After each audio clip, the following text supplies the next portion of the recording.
My world, the one I had meticulously built over 2 decades of relentless coding and strategic ambition, crumbled not with a bang, but with the chilling, almost clinical precision of a well-orchestrated corporate takedown. One moment, I was leading the most innovative division at Helios Tech, my name synonymous with groundbreaking algorithms and secure network architecture. The next, I was an outcast, a pariah, staring at a severance package that felt less like compensation and more like a bribe for my silence. The accusations were vague enough to be untraceable, yet damning enough to stick. Gross misconduct, intellectual property theft, a nebulous breach of trust. It was a masterpiece of corporate sabotage, executed by people I had once considered friends, colleagues, even mentors. I remember the day it all went down with a clarity that still burns. The sterile conference room, the harsh fluorescent lights reflecting off the polished table, the grim faces of HR and legal. Mark, my former protégé, sat across from me, his eyes carefully avoiding mine, a slight, almost imperceptible smirk playing on his lips. Beside him, Sarah, my supposed confidant, looked pale but resolute, her gaze fixed on the papers before her. They were the architects of my downfall. I knew it in my gut, even before the official pronouncements. They had woven a tapestry of lies so intricate, so plausible, that even I, with all my intimate knowledge of the company's inner workings, found it hard to immediately untangle. The sheer audacity of it, the cold-blooded betrayal, left me reeling, not just professionally, but personally. My reputation, my good name, everything I had painstakingly cultivated, was shredded, reduced to a whisper campaign of suspicion and doubt. For weeks I existed in a haze. My apartment, once a sanctuary, became a gilded cage. The blinds stayed drawn, the phone unanswered. The silence, punctuated only by the occasional news report detailing Helios Tech's continued success without me, was deafening. I felt like a ghost, haunting the ruins of my own life. Sleep was a luxury I rarely afforded myself, my mind a relentless carousel of what-ifs and how-could-theys. The betrayal festered, a toxic wound that refused to heal. But beneath the suffocating blanket of despair, a different kind of fire began to smolder. It started as a flicker, a tiny spark of indignation, then slowly, deliberately, it grew into a roaring inferno of resolve. This wasn't just about clearing my name anymore. This was about justice. Not the kind found in courtrooms which had so spectacularly failed me, but a primal, unyielding form of retribution. I wouldn't just prove my innocence. I would expose their guilt. I would tear down their carefully constructed facade and reveal the rot beneath. My first step was a deep breath, a conscious decision to shed the victim persona. The old me, the one who played by the rules, was dead. In his place, a colder, more calculating individual began to emerge. I still had my skills, my intellect, my almost uncanny ability to dissect complex systems and find their vulnerabilities. These were the tools I would now wield, not for innovation, but for investigation, for infiltration, for vengeance. My home office, once a place of vibrant creativity, transformed into a war room. I dusted off old hardware, reinstalled operating systems, and began to craft a new digital identity, one completely untraceable, completely separate from the ghost of my former self. The Internet, that vast ocean of information, was where they had struck me down, and it was there I would find them. I started small, sifting through public records, corporate filings, social media profiles. It was tedious work, a digital archaeology project, piecing together fragments of their lives, looking for inconsistencies, for cracks in their perfect narratives.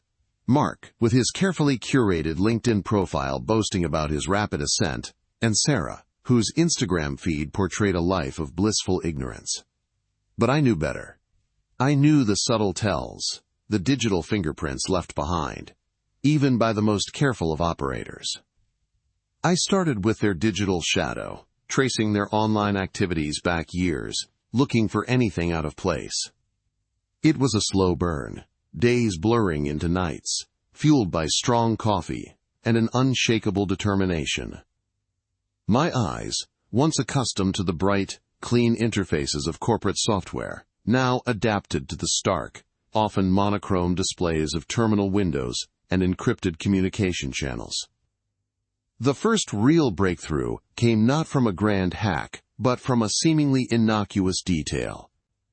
A minor discrepancy in the public records of a shell company Mark had established years ago, long before his time at Helios. It was a tiny thread, almost invisible, but to my trained eye, it stood out like a beacon. The company, ostensibly a consulting firm, had no discernible online presence, no clients, and a mailing address that led to a post office box in an obscure industrial park. This was not the typical side hustle of a rising tech executive. This was a ghost, a front. And it hummed with the faint, unsettling echo of illicit activity. I dove deeper, employing techniques I hadn't used since my university days, experimenting with network forensics and open-source intelligence gathering. I began to map out the connections, not just between Mark and Sarah, but to others within Helios, and more disturbingly, to individuals outside the company, people with no obvious ties to the tech world. The picture that began to emerge was far more complex and sinister than a simple corporate power play. The shell company was linked to a series of offshore accounts, their digital trails carefully obscured, but not perfectly. My years of experience in cybersecurity ironically made me uniquely qualified for this kind of work. I knew how to build the walls, and more importantly, I knew how to find the weaknesses in them. The familiar hum of my servers became a comforting white noise, a constant companion in my self-imposed isolation. My fingers danced across the keyboard, a blur, counterattack. They knew I had been there. They knew I had seen too much. I immediately initiated my countermeasures, triggering a series of digital dead drops and decoy servers, routing the extracted data through an untraceable network of encrypted relays, scattering my digital footprints across the globe. I wiped my local drives, initiated a full system quarantine, and prepared for the inevitable digital retaliation. The silence that followed was deafening, punctuated only by the hum of my cooling fans. I had escaped, barely. I had the evidence, the undeniable proof of Project Midas, Mark's direct involvement, Sarah's strategic orchestration, and the chilling scope of the Maestro's ambition. I had the Orion acquisition protocol, connecting my own downfall directly to their grand scheme. My eyes burned, but not from exhaustion. From a cold, clear fire of determination. I had faced the monster in its lair and emerged with its secrets. Now the real work began. I had the cards. It was time to play them, but to do so safely, effectively, and with maximum impact, I needed to disappear, to become truly untraceable, a phantom in the real world as I had been in theirs. The digital hunt was over. The physical one was about to begin. The hum of the cooling fans was a death knell to my old life. My eyes, still burning, stared at the blank screen, a monument to the digital scorched earth I had left behind. The physical drive containing the core of Project Midas, the Orion acquisition protocol, and the damning evidence against Mark, Sarah, and the Maestro lay cold in my hand. It was a nondescript, military-grade solid-state drive, encrypted to within an inch of its life, a digital fortress within my grasp. But a fortress is only as good as its walls, and I knew theirs were already crumbling under the weight of my intrusion. My first physical act was a ritual of severance. I moved with a practiced efficiency born of years spent preparing for hypothetical worst-case scenarios that had now become my stark reality. The apartment, once a sanctuary, felt like a cage waiting to snap shut. I stripped it of anything personal, anything that could tie me to the identity I was about to shed. Photos went into a shredder, physical documents into a specialized incinerator I had installed for sensitive data disposal. Every piece of clothing, every book, every trinket that carried a trace of the old me was systematically eliminated or packed into a single nondescript duffel bag. Cash. Stacks of it, pre-positioned in various dead drops across the city, now retrieved. Untraceable currency, the lifeblood of the truly anonymous. Burner phones, pre-activated, preloaded with secure, one-time use SIMs. A handful of prepaid credit cards, each with a limited balance, each designed for a single transaction before being discarded. My digital shadow might have been erased, but my physical one was still too prominent, too tethered to the life they knew I led. I moved through the apartment like a ghost, my senses hyper-alert. Every creak of the floorboards, every distant siren, every shift in the air current seemed to carry a silent warning. Paranoia was not a weakness in my line of work. It was a survival mechanism. I checked my rudimentary perimeter defenses, a series of tripwires and motion sensors linked to a silent alarm on my wrist. All clear. For now. They would not be on me this quickly, not physically. Their digital response would be overwhelming, a storm of probes and attacks, but their physical assets would need time to mobilize, to triangulate, to identify the source of the breach. That time was my only advantage. The duffel bag was light, containing only essentials, a change of clothes, basic toiletries, a first aid kit, a lock-picking set, a multi-tool, and most importantly, the encrypted drive. I wore dark, anonymous clothing, the kind that helped me blend into any urban landscape. A baseball cap, a pair of dark glasses. The classic disguise, cliched but effective for breaking initial sightlines. Stepping out of the apartment building felt like surfacing after holding my breath for an eternity. The cool night air hit my face, a stark contrast to the stale, recycled air of my apartment. It carried the scent of damp concrete, distant exhaust fumes, and something vaguely metallic from the industrial zones across the river. My senses were heightened, each sound a potential threat, each shadow a lurking watcher. I moved with a practiced fluidity, a ghost among the late-night stragglers and early-morning workers, my steps light, almost noiseless. My route was meticulously planned, a labyrinth designed to confuse and deter. I avoided main thoroughfares, stuck to alleyways and service roads, using the city's own arteries against it. My internal clock, usually a precise instrument, was a jumbled mess of adrenaline and exhaustion. I pushed the thought away. Sleep was a luxury I could not afford. Not yet. Not until I had secured the package, confirmed its integrity, and understood the full scope of what I had unleashed. The city was a living organism, and I was a parasite, burrowing through its veins, exploiting its blind spots, using its own chaotic rhythm to mask my movements. My destination was one of those blind spots, a forgotten corner where the city's pulse barely registered. It was a derelict warehouse, nestled between a defunct power station and a chemical plant, its existence a bureaucratic oversight in the city's endless expansion. Getting there was a dance, a calculated risk with every step. I traversed a series of fire escapes, scaled a low wall covered in graffiti, and slipped through a gap in a chain-link fence that had been expertly cut and resecured, a signature of my own past work. The air grew heavier, thick with the smell of rust and decay. The warehouse loomed, a skeletal structure against the pre-dawn sky, its broken windows like vacant eyes. My heart hammered, a drumbeat against the silence. I moved to a specific section of the wall, my fingers tracing the cold brickwork until they found the almost invisible seam. A small, almost imperceptible device, no bigger than my thumb, was already in place, humming faintly. It was a bypass, designed to disable the archaic security system that was still theoretically active.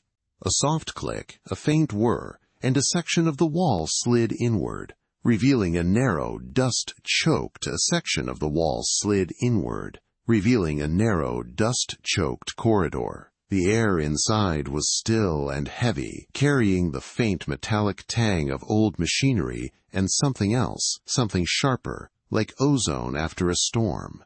I slipped through the gap, my movements fluid and silent, the almost imperceptible hum of the bypass device fading as the section of wall resealed itself with a soft thud. I was in. The corridor was a forgotten artery, lined with what looked like defunct service conduits and ancient wiring bundles, all coated in a thick, uniform layer of industrial grime. My vision, enhanced by a low-light contact lens, cut through the gloom, painting the immediate surroundings in shades of sickly green and muted gray. The dust motes danced in the sparse beams of light filtering through unseen cracks higher up, like tiny, frantic ghosts.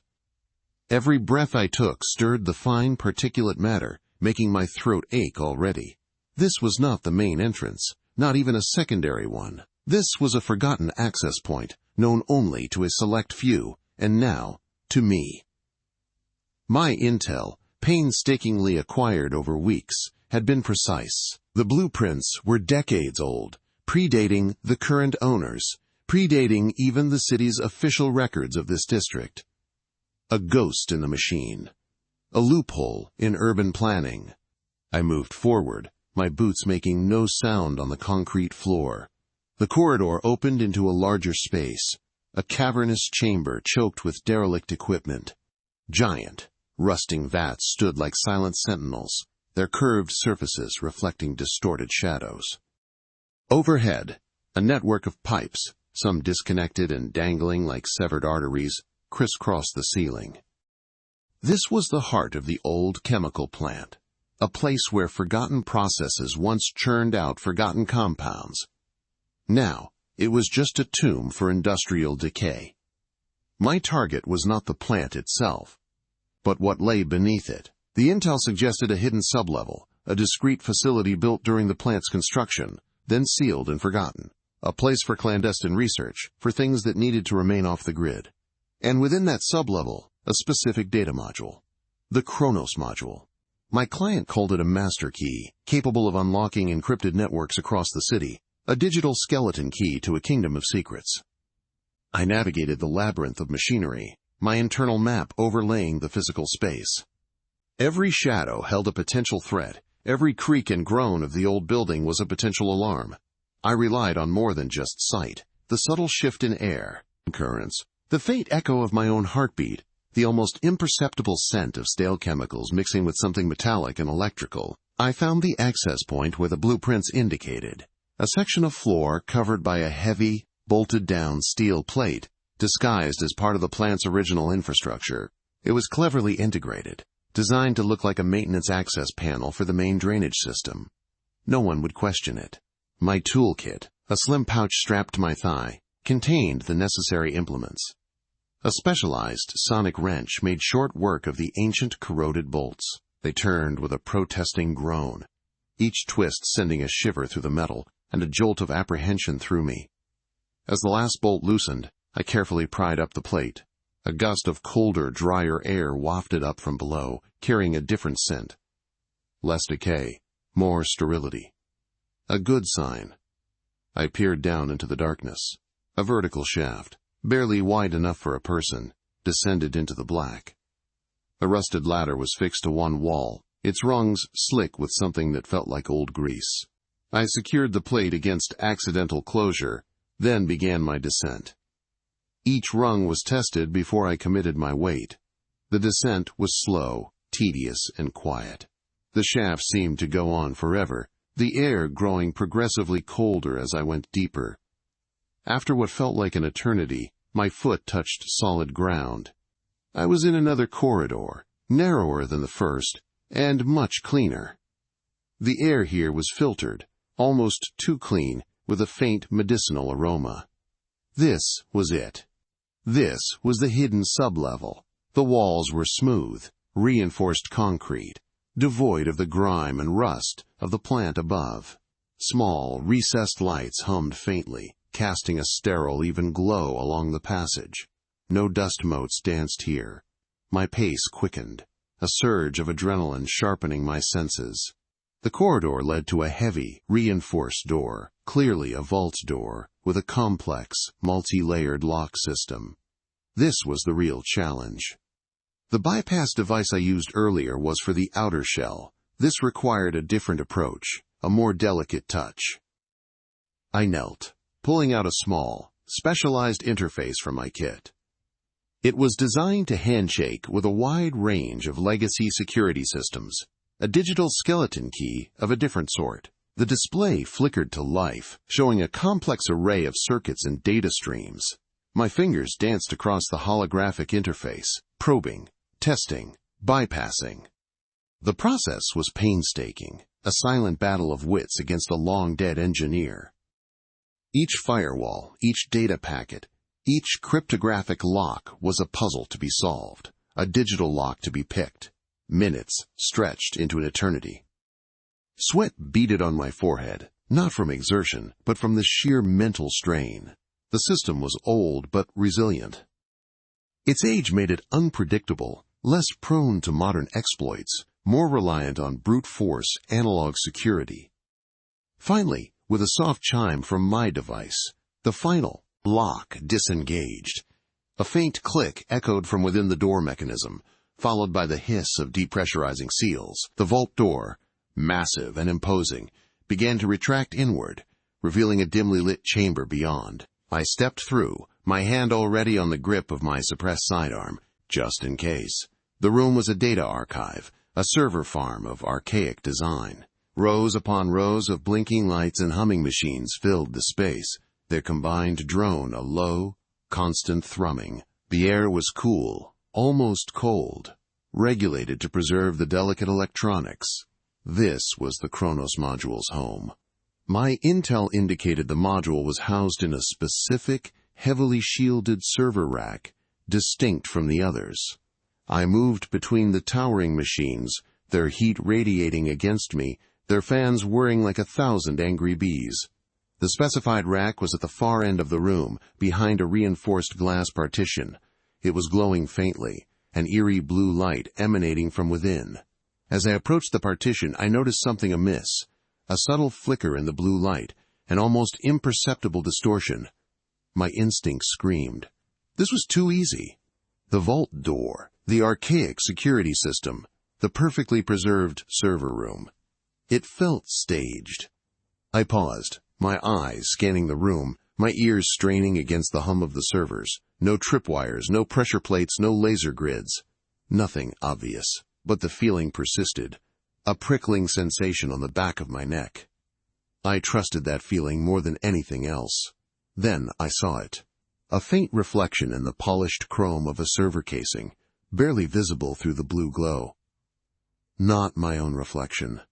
A silhouette, small and agile, perched on a conduit pipe high above, watching me. My hand tightened on my sidearm. I didn't move, didn't breathe. I simply observed the reflection, allowing my eyes to adjust, to discern details. The figure was cloaked in dark, form-fitting material, indistinguishable from the shadows, but the posture, the almost predatory stillness, spoke volumes.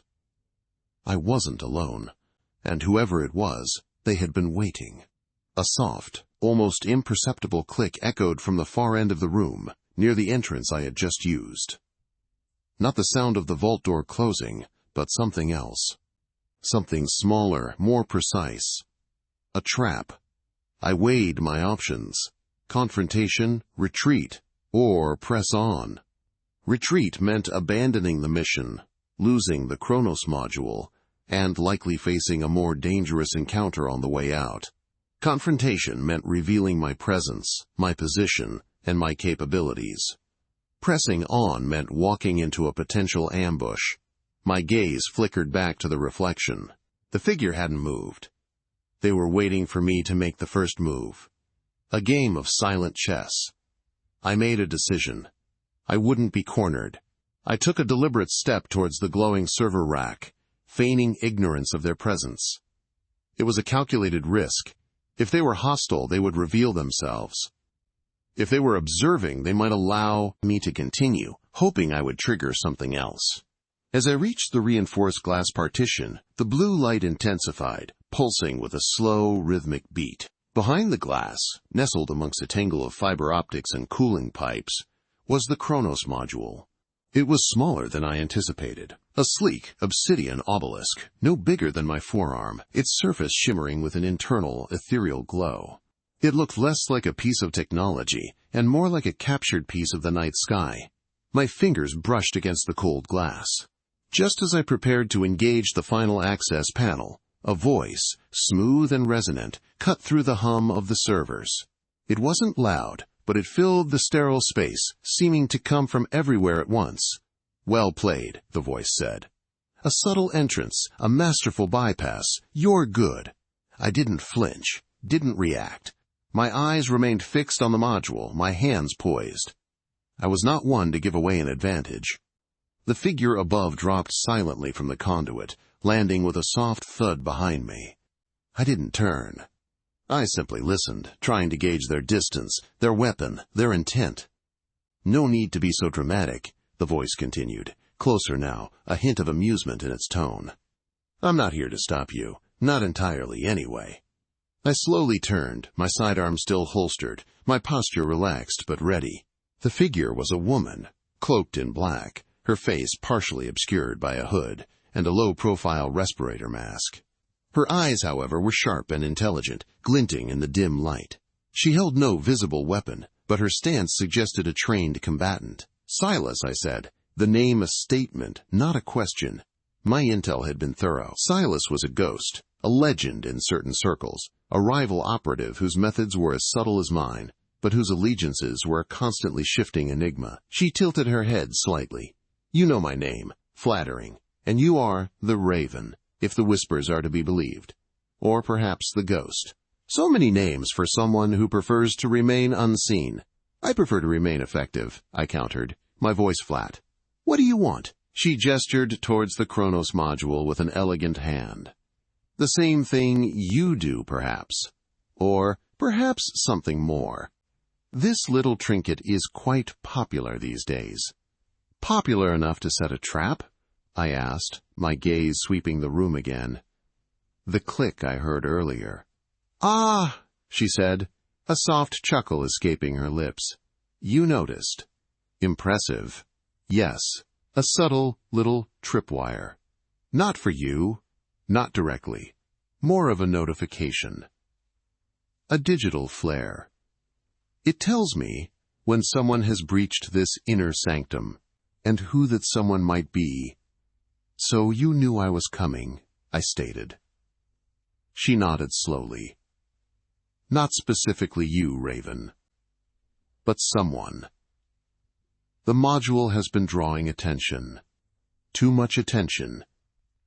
I needed to know who was bold enough to walk into a known trap. A known trap? I repeated. My intel made no mention of you, or any prior activity here. My operations are even quieter than yours, she said, a hint of pride in her voice. This place has been under my observation for weeks. I was just waiting for the right moment to make my move. And then you arrived. A convenient distraction, perhaps. Or an unexpected complication. Which one am I asked. She paused, her eyes narrowing slightly. That depends on what you intend to do. You want the module. So do I. My client wants it, I corrected, for its capabilities. And mine wants it for its vulnerabilities, she countered. A master key, yes, but also a master choke point. Whoever controls it controls the flow of information across the city's most sensitive networks, a dangerous tool in the wrong hands. I work for myself, I said, a half-truth. My clients pay well for discretion. She smiled, a fleeting expression that softened her features for a moment. As do I. But some things transcend mere payment. This module, Raven, is not merely a data key. It is a control nexus. It doesn't just unlock information, it manipulates it. It can rewrite the past, digitally speaking, alter records, create false identities, erase entire lives from the digital sphere. It is a weapon. My intel was incomplete, I realized, a cold dread seeping into my core. My client had presented it as a simple retrieval, a valuable piece of tech for data mining, not a tool of such profound power. Incomplete or deliberately misleading? Silas mused, as if reading my thoughts. Either way, you now know the truth. This module is too dangerous to fall into the wrong hands. And your client, whoever they are, likely represents exactly those wrong hands. So you're here to destroy it? I asked. Not exactly, she said. Destroying it would cause a citywide blackout, a data cascade, that would cripple infrastructure for months. Too much collateral damage.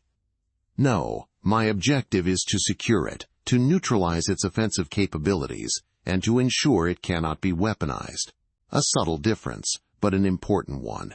And you expect me to just walk away? I asked. My mission is my mission, she shrugged. You could, or you could consider the implications. Think about who would want such a device. Think about what they would do with it. Your city, Raven, is built on a fragile network of trust and data. This module could shatter it. I didn't like being lectured, especially by a rival, but her words resonated with a truth I couldn't ignore. My client was an anonymous contact, their motives veiled in layers of encrypted communications. I had always operated on the principle of a clean job, no unnecessary harm. This was beyond unnecessary harm. This was catastrophic. What if I help you? I asked, testing the waters. She raised an eyebrow, a flicker of surprise in her eyes. An alliance? Unlikely. Our methods are similar, but our objectives have always been divergent. Our objectives might converge on this one, I said, my gaze fixed on the glowing module. I don't deal in citywide destruction. She considered this, her head tilted slightly. A grudging respect seemed to enter her expression. All right, Raven, let's consider it. But this isn't a simple two-person job anymore. The trap I mentioned, the digital flare, it wasn't just for me. It was for them. Them? I asked, my hand instinctively moving to my sidearm. The real owners of this place, she explained. Or at least, the ones who were monitoring it. The module is not just valuable. It's a honeypot. It lures people like us in, and then it tags us. They know we're here. Both of us. A low, distant thrumming began to vibrate through the concrete floor. It was a mechanical sound, growing steadily louder. Not the hum of servers. Something heavier. Automated patrols, she said, her voice now devoid of amusement, replaced by a cool professionalism. Or worse. They're coming. And they're not here to negotiate. This changes things, I acknowledged. My mission just became a fight for survival, and the client's payment seemed less important than the city's fate. Indeed, she said. So, alliance it is. For now. Can you disable that thing? She pointed to the Chronos module. I can try, I said, moving towards the glass partition. The system is old, but complex. I'll need direct access. Then let's get you direct access, she replied, already moving towards a junction box on the wall. This partition isn't just glass. It's reinforced. This partition isn't just glass. It's reinforced.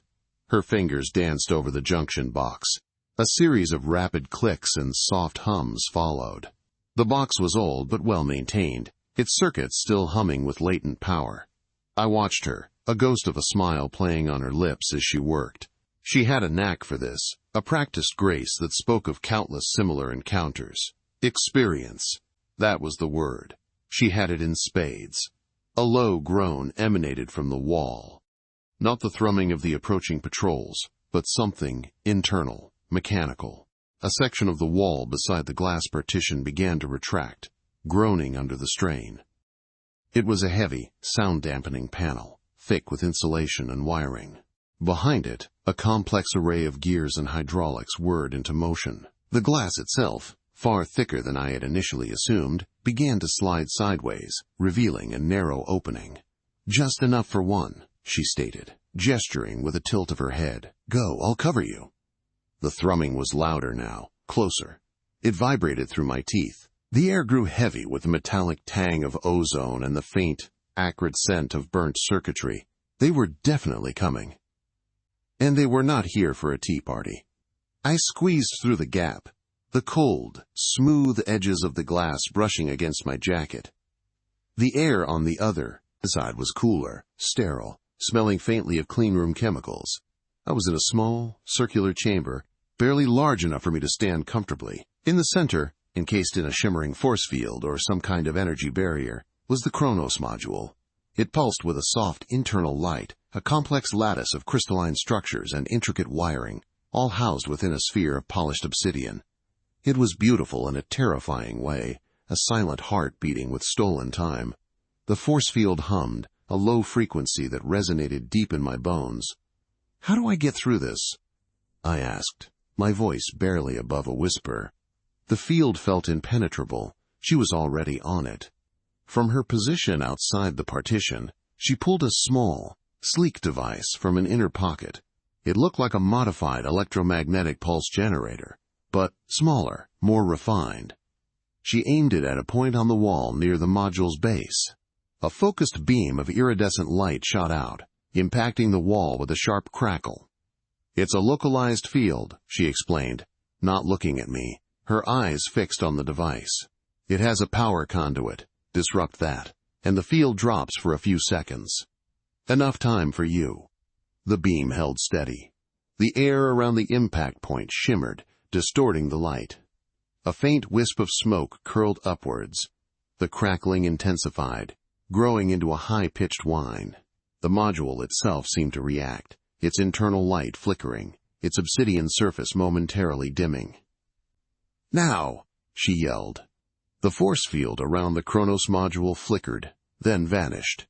The oppressive hum ceased. The silence that followed was almost as jarring as the noise had been. I lunged forward, my fingers already reaching for the module. There was a direct access port on its side, a standard interface despite the advanced tech. It was old, as I suspected, but built to last.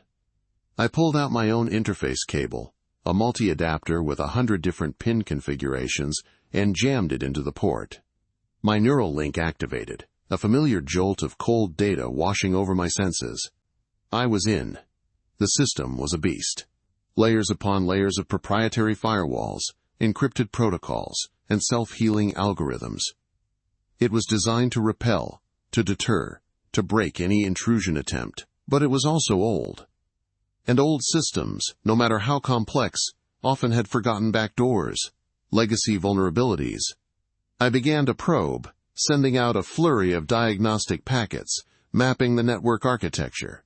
The core was protected by a triple redundancy system, each layer designed by a different team, likely decades apart. A patchwork quilt of security, strong in some areas, surprisingly weak in others. She was right. This was a honeypot. And it was singing with data, a siren song of information. I could feel the countless tags, the countless profiles, the countless lives being monitored, processed, analyzed. It was sickening. The thrumming outside escalated into a roaring crescendo. The entire building vibrated. A series of metallic clangs echoed from the corridor beyond the sliding partition. "They were here! Take cover!" she shouted, her voice strained. She had moved away from the junction box, now pressing herself against the wall, her pistol drawn. I was too deep in the system. To pull out now would be to risk detection, to leave a trace, to lose all progress. I had to push through. My fingers flew across the holographic keyboard projected before my eyes, lines of code scrolling past in a dizzying cascade. A bright flash illuminated the narrow chamber. A high-energy plasma bolt slammed into the reinforced glass partition, leaving a spiderweb of cracks but failing to penetrate. The glass held. For now. She returned fire, her pistol spitting controlled bursts of kinetic energy. The sound was deafening in the confined space. I could hear the heavy footfalls of the automated units, the distinctive whirring of their internal mechanisms. They sounded like walking tanks. How long can that glass hold? I asked, not looking up, my focus entirely on the digital battlefield. "Not long enough," she replied, a hint of desperation in her voice. "You need to hurry." I was trying. The system fought back, its defenses recognizing my intrusion. Ghost processes spawned, attempting to flood my connection, to corrupt my data streams. I countered, weaving through the digital traps, exploiting known vulnerabilities in the older protocols. I found a secondary access port, a maintenance backdoor left open by a lazy admin decades ago. It was a long shot, but it was my best bet. I initiated a direct injection, bypassing the primary security layers. The system screamed in protest, a cascade of error messages flooding my interface. The plasma bolts continued to hammer the partition. The spiderweb cracks grew, radiating outwards like a shattered mirror. I could see the hulking shapes of the automated units through the fractured glass, their optical sensors glowing with malevolent red light. They were heavily armored, designed for brute force. She was moving, dodging the incoming fire, her shots precise, targeting weak points in their armor. But there were too many of them. I counted at least 3, and the thrumming suggested more were on their way. "I'm in!" I yelled, a surge of triumph mixed with adrenaline. I had bypassed the main firewall. I was in the core. "What do you see?" she demanded, a spray of sparks erupting from a near miss on the partition. A vast network. It's not just monitoring. It's influencing, manipulating. It's a predictive algorithm, but it's actively shaping events, minor events at first. Stock market fluctuations, traffic patterns, political discourse. But it's growing. It's learning. The module pulsed faster, its internal light now a frantic strobe. It was reacting to my presence, to my intrusion. It was trying to eject me. "Can you shut it down? I can try to disrupt it." A full shutdown might cause a system cascade, or worse, trigger a dead man's switch. I need to sever its connection to the outside of motion as I navigated through layers of encryption, proxy servers, and VPNs. I was becoming a phantom myself, a digital wraith moving through the internet's darkest corners, leaving no trace.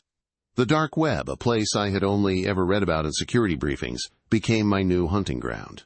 It was a chaotic, often terrifying landscape, but also a treasure trove of information for those who knew how to navigate its treacherous currents. I learned the protocols, the unwritten rules, the specific tools required to access its hidden depths. It felt like stepping into an entirely different dimension, one where anonymity was currency and secrets were commodities. My initial forays were cautious, exploratory. I spent weeks simply observing, listening, learning the language and the customs of this digital underworld.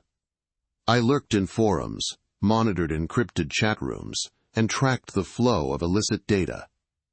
It was like learning a new language, one spoken in code and encrypted messages. The sheer scale of illegal activity was staggering, a stark contrast to the sanitized corporate world I had just been ejected from. Here, everything was for sale. Data, identities, services of every conceivable nefarious kind. And somewhere within this digital morass, I knew, lay the truth about Mark and Sarah. The first concrete piece of evidence against them, something beyond mere suspicion, surfaced in a rather unexpected place. A private, encrypted forum dedicated to high-stakes data brokering. It was a difficult forum to access, requiring multiple layers of authentication and a deep understanding of its specific jargon. But I had persevered, using a carefully constructed persona and leveraging some obscure vulnerabilities I had uncovered. There, hidden within a long-forgotten thread, discussing a major corporate data breach from years prior, I found it. A series of encrypted messages exchanged between 2 anonymous users discussing the sale of proprietary algorithms. Algorithms, I realized with a jolt, that were remarkably similar to the ones I had developed and protected at Helios. The timestamp predated my tenure, but the technical specifications were unmistakable. The users communicated in a cryptic shorthand, but the context was clear. They were discussing a massive data exfiltration, the kind that could cripple a company.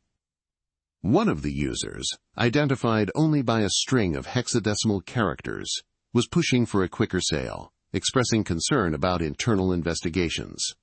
The other, equally anonymous, was a buyer, haggling over the price. What truly sent a shiver down my spine was a casual reference from the seller about the need to frame an internal scapegoat if things went sideways. A scapegoat, The word echoed in my mind, a chilling premonition of my own fate. I spent days decrypting the messages, employing every trick in my arsenal, and then some. The encryption was robust, but not unbreakable, especially with enough computational power and a dash of lateral thinking. When the plain text finally revealed itself, it was like a punch to the gut. The names weren't explicitly stated, but the details, the specific code names for world, to blind it. "Do it!" she ordered. The partition was groaning now, the sound of stressed metal and fracturing glass. I focused on the network nodes, the external relays. I began to sever them, one by one. Each successful cut was met with a digital shriek from the module, a surge of resistance. It was like fighting a living entity, a conscious intelligence. The first plasma unit finally breached the glass. A jagged hole appeared, sending shards flying. The unit, a squat, multi-limbed automaton with a heavy plasma cannon, began to squeeze through the opening. She opened fire, hitting it repeatedly. The kinetic rounds sparked off its armor, doing little more than deflecting its trajectory. It was a tank. "Get out of there!" she yelled at me, her voice strained. I was almost done. One more major relay. This one was heavily fortified. A central nerve. I poured all my processing power into it, bypassing its defenses, brute-forcing my way through. The module began to vibrate violently. The obsidian sphere thrummed, its surface cracking in intricate patterns. It was overloading. "Got it!" I shouted. I severed the last major relay. The module's internal light died. The sphere pulsed once, weakly, then went dark. The intricate cracks remained, like veins on a dead leaf. The thrumming from outside ceased. The automated units, their optical sensors still glowing red, paused. They seemed to be receiving no new commands, no new data. Their movements became jerky, erratic. They were blind. "It's offline," I said, pulling my cable free. The chamber was silent once more, save for the distant whirring of the now confused automata. "Good," she breathed, lowering her pistol slightly. "But we're not out of the woods yet. They'll adapt, or someone will reboot them." She was right.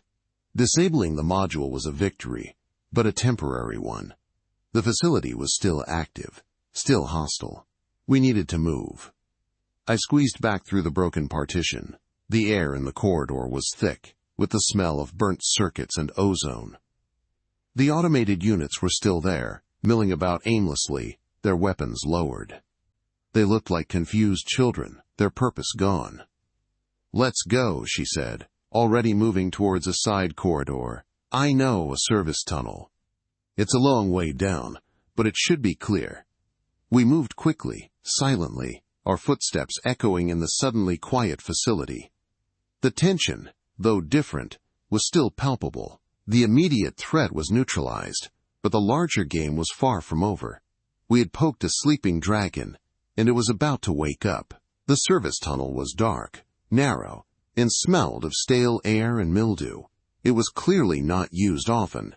She led the way, her small flashlight cutting a path through the gloom. I followed, my own light illuminating the rough-hewn concrete and ancient pipes. "This place is a relic," I observed, the dust motes dancing in the beam of my light. "Who built it? And why here?" She didn't answer immediately.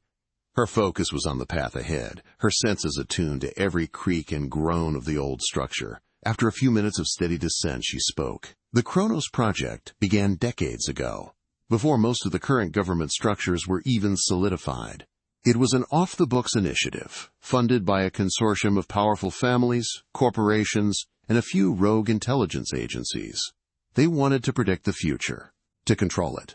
"And the module?" I asked. "It was more than just a predictive engine. It was influencing." "Yes," she confirmed, her voice low, almost a whisper in the echoing tunnel. "The initial idea was just observation, analysis. But the system evolved. It learned. It discovered that prediction was less effective than subtle manipulation. A small nudge here, a minor adjustment there.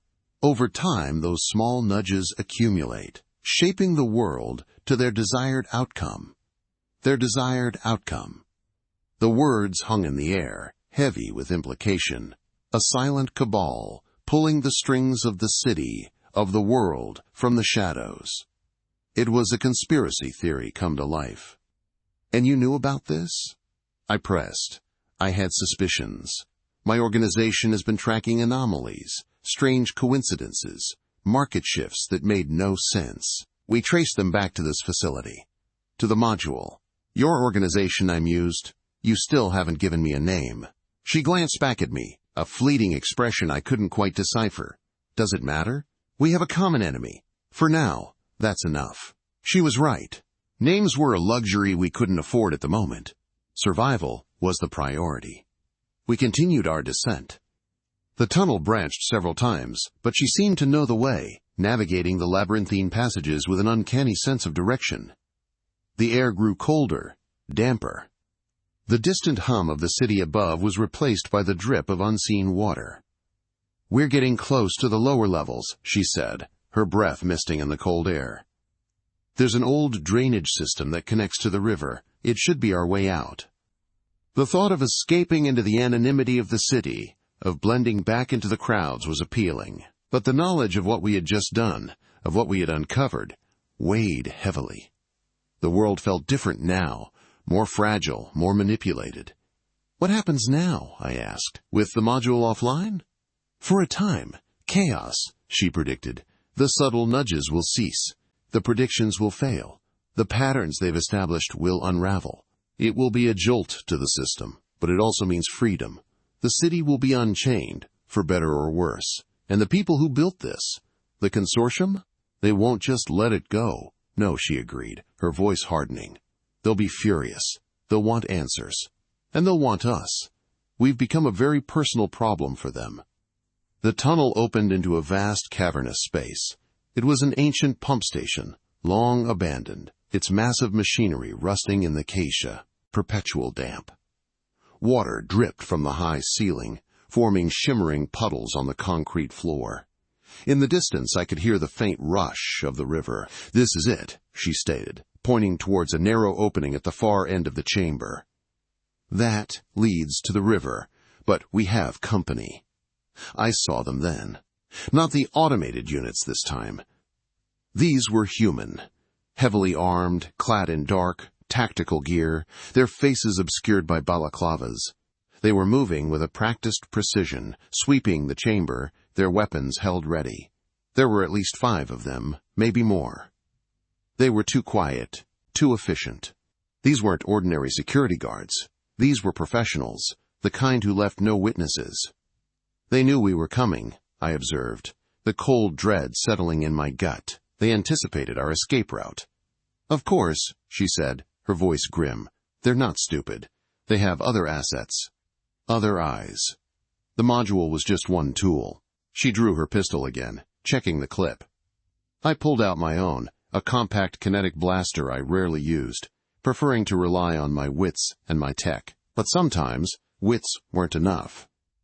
We're outmatched, I stated. Perhaps, she conceded, but not outsmarted. She pointed to a series of catwalks high above us, crisscrossing the cavernous space. We need to get up there. It gives us an advantage. It was a risky move. The catwalks looked unstable, rusty. But staying on the ground was a death sentence. A figure detached itself from the shadows, moving with an unsettling grace. This one was different. Taller, leaner, with an air of authority. He carried a customized assault rifle, its barrel fitted with a specialized scope. He wasn't wearing a balaclava. His face was sharp, angular, with eyes that held a predatory glint. He stopped, his gaze sweeping over the chamber, then settling on us. He didn't raise his weapon immediately. He just looked, assessing. He's their leader, I whispered. She nodded, her eyes narrowed. And he looks familiar. The leader raised a hand, and his team fanned out, taking up defensive positions, covering all potential exits. They were good. Too good. The leader then spoke, his voice echoing eerily in the vast chamber. We know you're here. And we know what you did. You've caused a great deal of trouble." He wasn't shouting. His tone was calm, almost conversational. It made him more dangerous. "We can still do this the easy way," he continued. "Put down your weapons. We just want to talk." "Lies," she scoffed under her breath. "They never just want to talk." He took a step forward, his eyes locking onto mine, then hers. "We're not interested in bloodshed," he said, "but we are interested in securing our assets and preventing further damage. The Chronos module. That was their asset. And we were the damage," I considered his words. The easy way. It meant capture, interrogation, probably permanent disposal. The hard way meant a fight, with equally grim odds. But at least we would go down fighting. "We're not going to surrender," I stated, my voice firm. A faint smile played on the leader's lips. "A pity. You had potential." He raised his rifle. The other operatives followed suit. The air crackled with tension. "Now!" she yelled, and simultaneously she fired, not at the leader, but at a section of ancient piping high above his head. The kinetic blast struck the pipe with a loud clang. A section of it, weakened by rust, gave way. A torrent of foul-smelling water and debris cascaded down, directly onto the leader and his immediate team. It bought us a few precious seconds. "Go!" she urged, already scrambling towards a rusty ladder leading up to the catwalks. I followed, my heart pounding, my muscles screaming in protest. The ladder was cold, slick with grime. I scrambled upwards, my eyes darting between her retreating figure and the chaos below. The operatives were reacting, shouting, trying to regain their footing. The leader, soaked and clearly enraged, was barking orders. He was already raising his rifle again, aiming at us. She reached the catwalk, pulling herself over the edge with surprising agility. I was right behind her. As I hauled myself onto the narrow walkway, a kinetic round whizzed past my ear, embedding itself in the metal beam beside me with a sickening thud. "They're good shots," I observed, catching my breath. "Too good," she agreed. "We need to keep moving." The catwalks were a maze of rusty metal and precarious footing. The floor below was now a chaotic scene of shouting operatives and the lingering stench of sewage. We moved quickly, trying to put as much distance between us and them as possible. The leader was coordinating his team, sending some of them up other ladders, trying to cut us off. They were flanking us. We reached a junction, a wider platform where several catwalks converged. From here, I could see the river exit, a dark maw in the distant wall. It looked impossibly far away. "This way!" She pointed to a rickety bridge spanning a chasm of dark, churning water. It led directly towards the exit. The bridge looked like it hadn't been inspected in decades. Rust-eaten cables held it precariously in place. Every step sent a shiver through the structure. She started across, her movements light and quick. I followed, my eyes fixed on her, trying to match her balance. Below us, the water churned, reflecting the faint light from the cavern. A sudden burst of gunfire erupted from behind us. The operatives were on the catwalks, closing in. Rounds pinged off the metalwork of the bridge. The sound was deafening, amplified by the enclosed space. Sparks showered down, glittering briefly before vanishing into the gloom. I flinched, instinctively ducking my head, but there was nowhere to hide. The bridge swayed violently, a sickening lurch that threw my balance off. My foot slipped on a loose plate, and I scrabbled for purchase, my heart hammering against my ribs. She was ahead, already halfway across, a dark silhouette against the distant, faint light of the exit. She didn't look back, her focus absolute. I pushed myself forward, forcing my protesting muscles to move. The cables groaned above us, a tortured symphony of stretched steel and stressed iron. Below, the churning water seemed to mock our desperate scramble, its dark surface waiting. Another burst of fire. This time I heard a sharp crack, followed by a metallic shriek.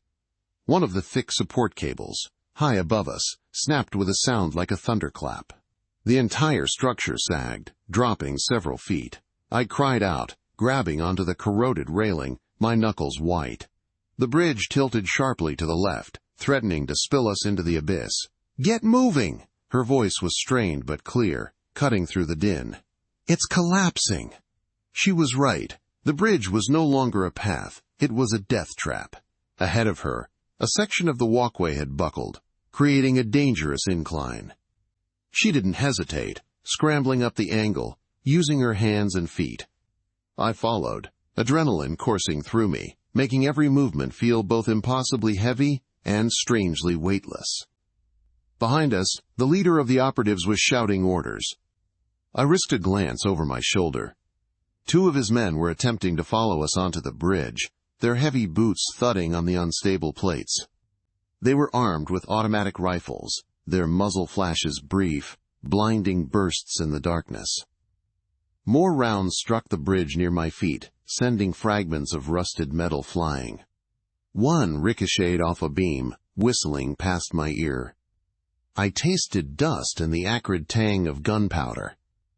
I could feel the bridge groaning beneath me, the vibrations traveling up through my legs, a constant reminder of its imminent failure.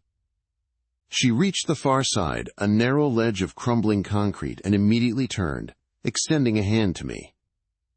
I was still a few yards away, the gap widening as the bridge continued its slow, agonizing collapse.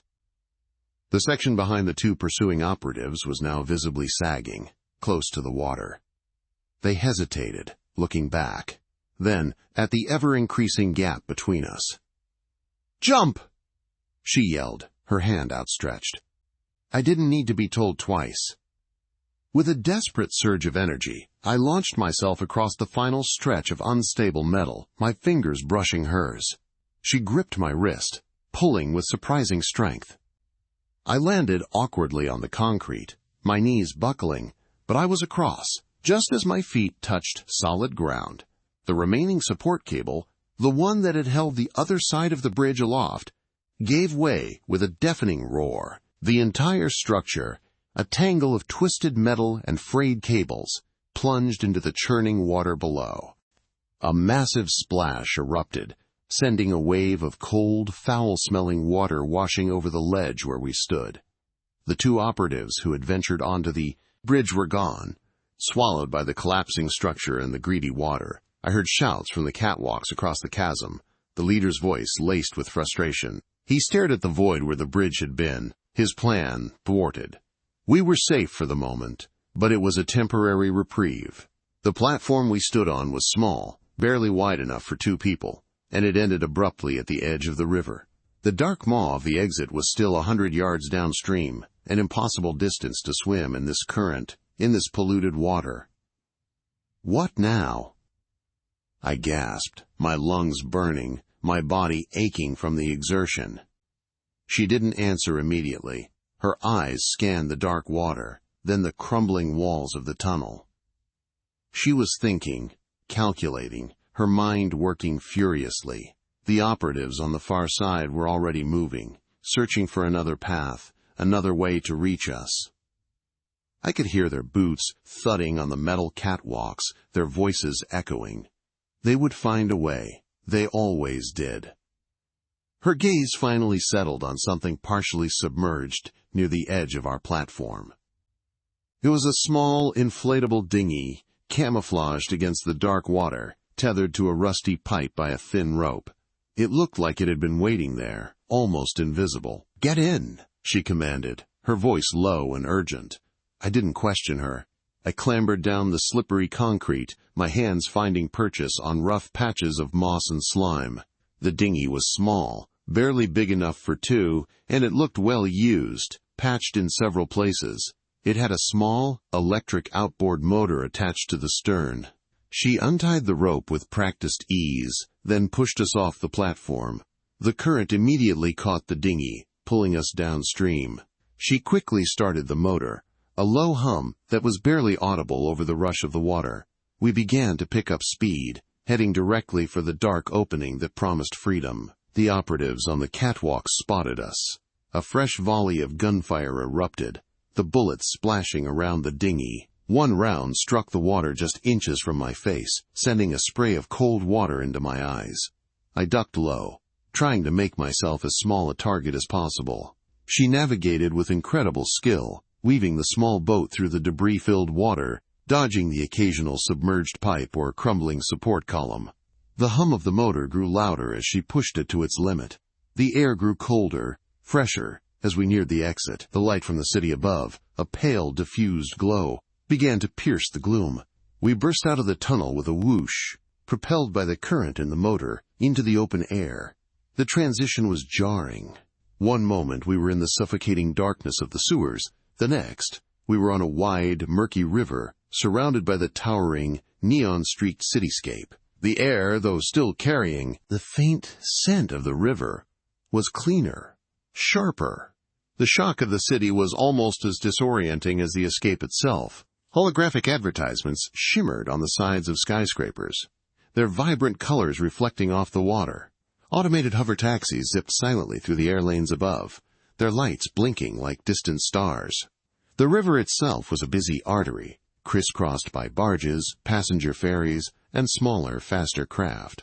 We were just another speck on its surface, a small, battered dinghy trying to blend in. But blending in wasn't going to be easy. We were soaked, disheveled, and clearly out of place. "Look out!" I shouted, pointing upstream. Two black, sleek patrol boats, clearly belonging to the operatives, had emerged from the sewer exit, their powerful engines roaring. They were fast, heavily armored, and equipped with bright, searching spotlights that cut through the twilight. One of the spotlights swept across the river, momentarily blinding me. She swore under her breath, a sharp, angry sound. She pushed the dinghy's motor to its absolute maximum, the small craft bucking and skipping across the water. We were faster than I thought, but the patrol boats were designed for pursuit. They were gaining on us. She steered us towards the crowded part of the river, weaving between a massive cargo barge and a brightly lit tourist ferry. The wakes from the larger vessels tossed our small boat around violently. I gripped the sides, trying to keep from being thrown overboard. "They're trying to box us in," she yelled over the roar of the engines and the city noise. The patrol boats split up, one veering to our left, the other to our right, attempting to cut off our escape route. Their spotlights crisscrossed the water, trying to pinpoint us. I could hear the distant crackle of their comms, the leader's voice barking orders. I scanned our surroundings frantically. To our left was a dense cluster of industrial docks, cranes reaching like skeletal fingers into the sky.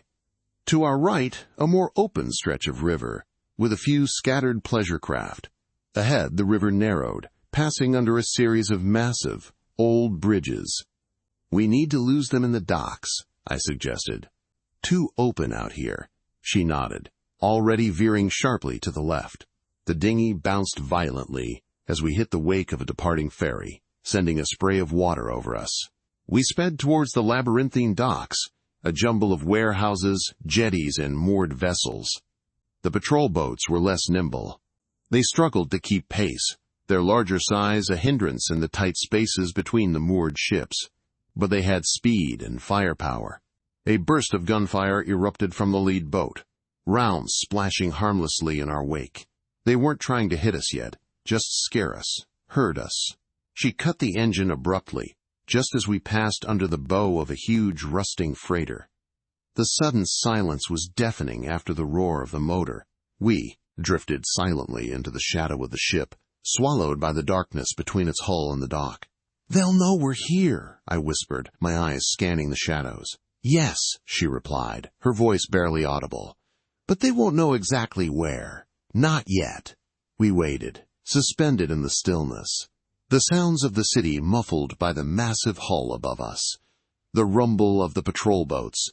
Engines grew fainter as they continued upstream, searching. Their spotlights swept the open water, missing our hidden position. She started the engine again, a low thrum, and we began to move, slowly, silently, deeper into the maze of the docks. We passed derelict fishing boats, ancient barges laden with scrap metal, and sleek, modern yachts tied up next to crumbling warehouses. The air here was heavy with the smell of oil, rust, and stagnant water. "We need to get off the water," she said, her eyes constantly darting, assessing.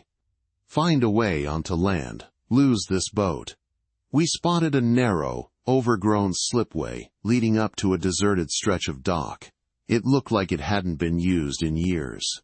We steered the dinghy towards it, the keel scraping against the concrete. She cut the engine again, and we jumped out, pulling the small boat up onto the muddy bank.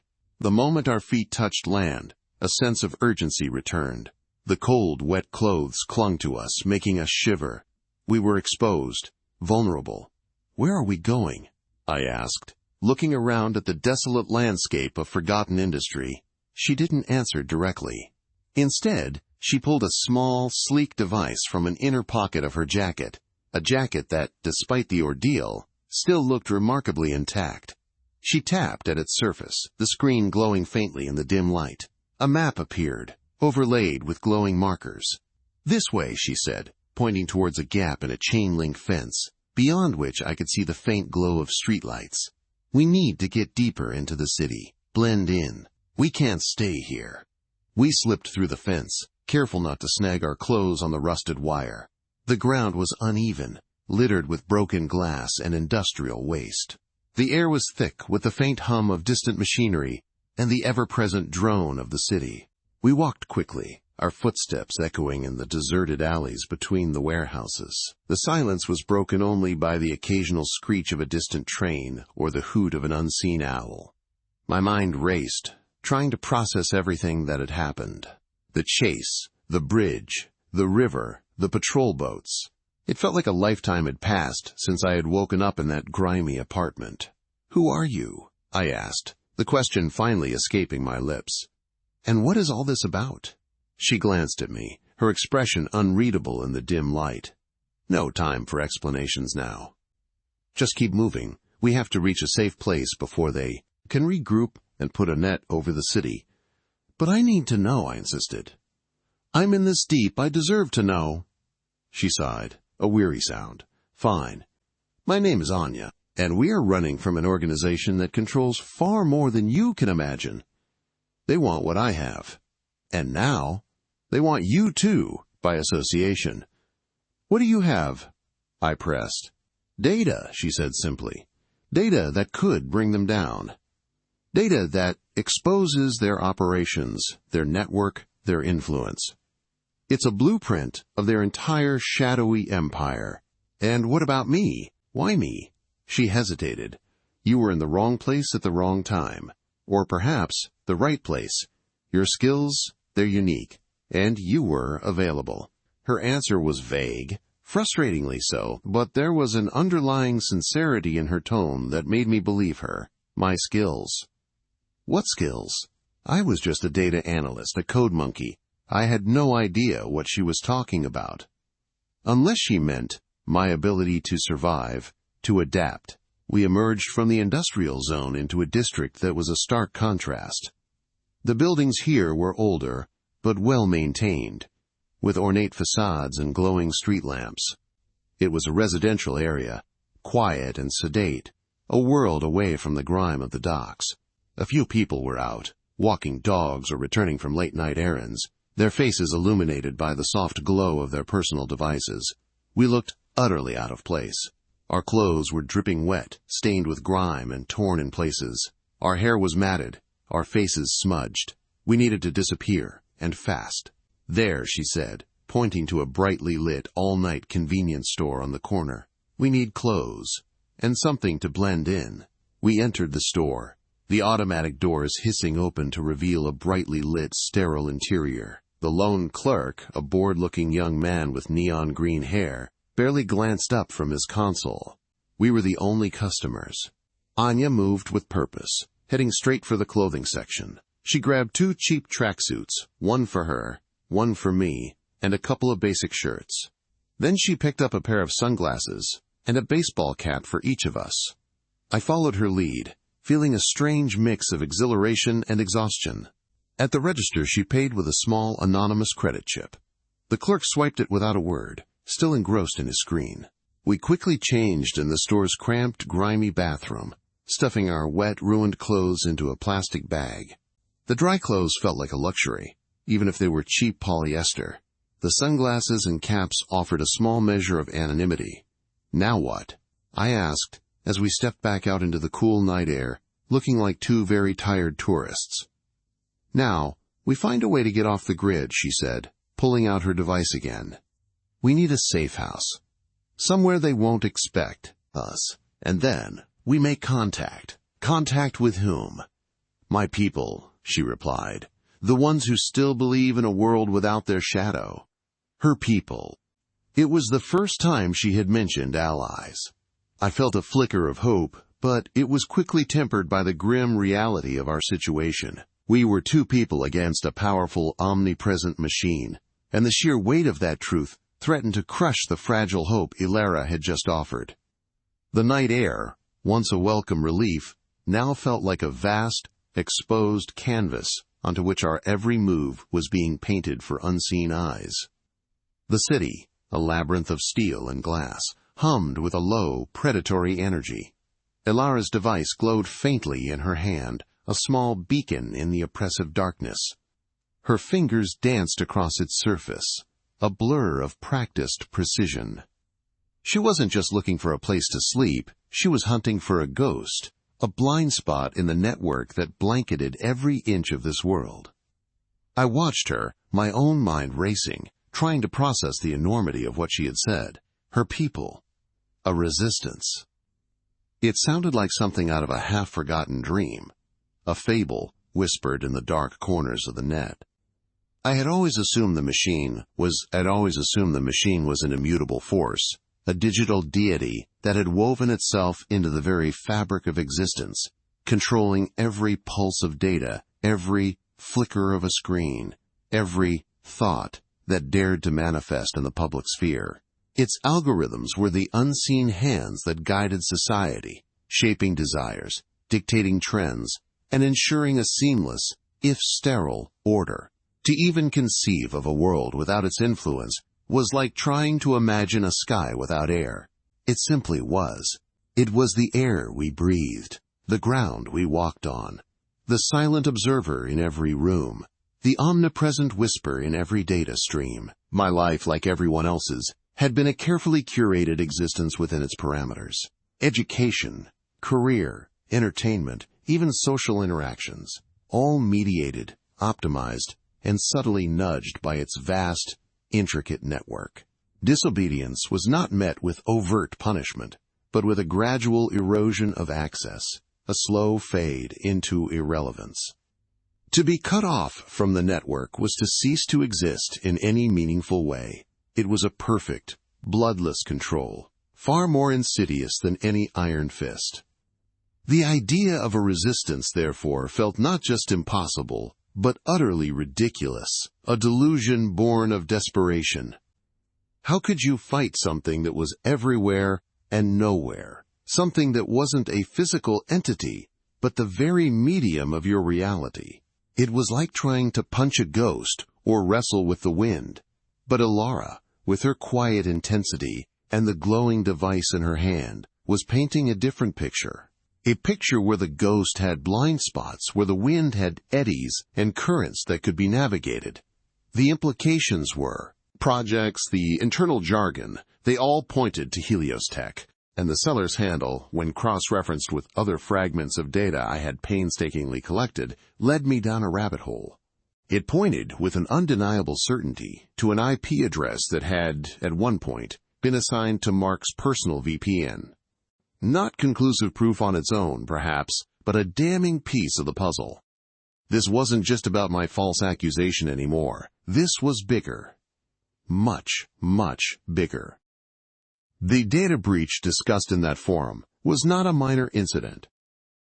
It was a catastrophic security failure, hushed up by Helios, its true scope never revealed to the public or even to most employees. If Mark and his associates were involved in brokering stolen Helios data, then my corporate sabotage was merely a convenient distraction, a way to eliminate a potential threat and shift blame.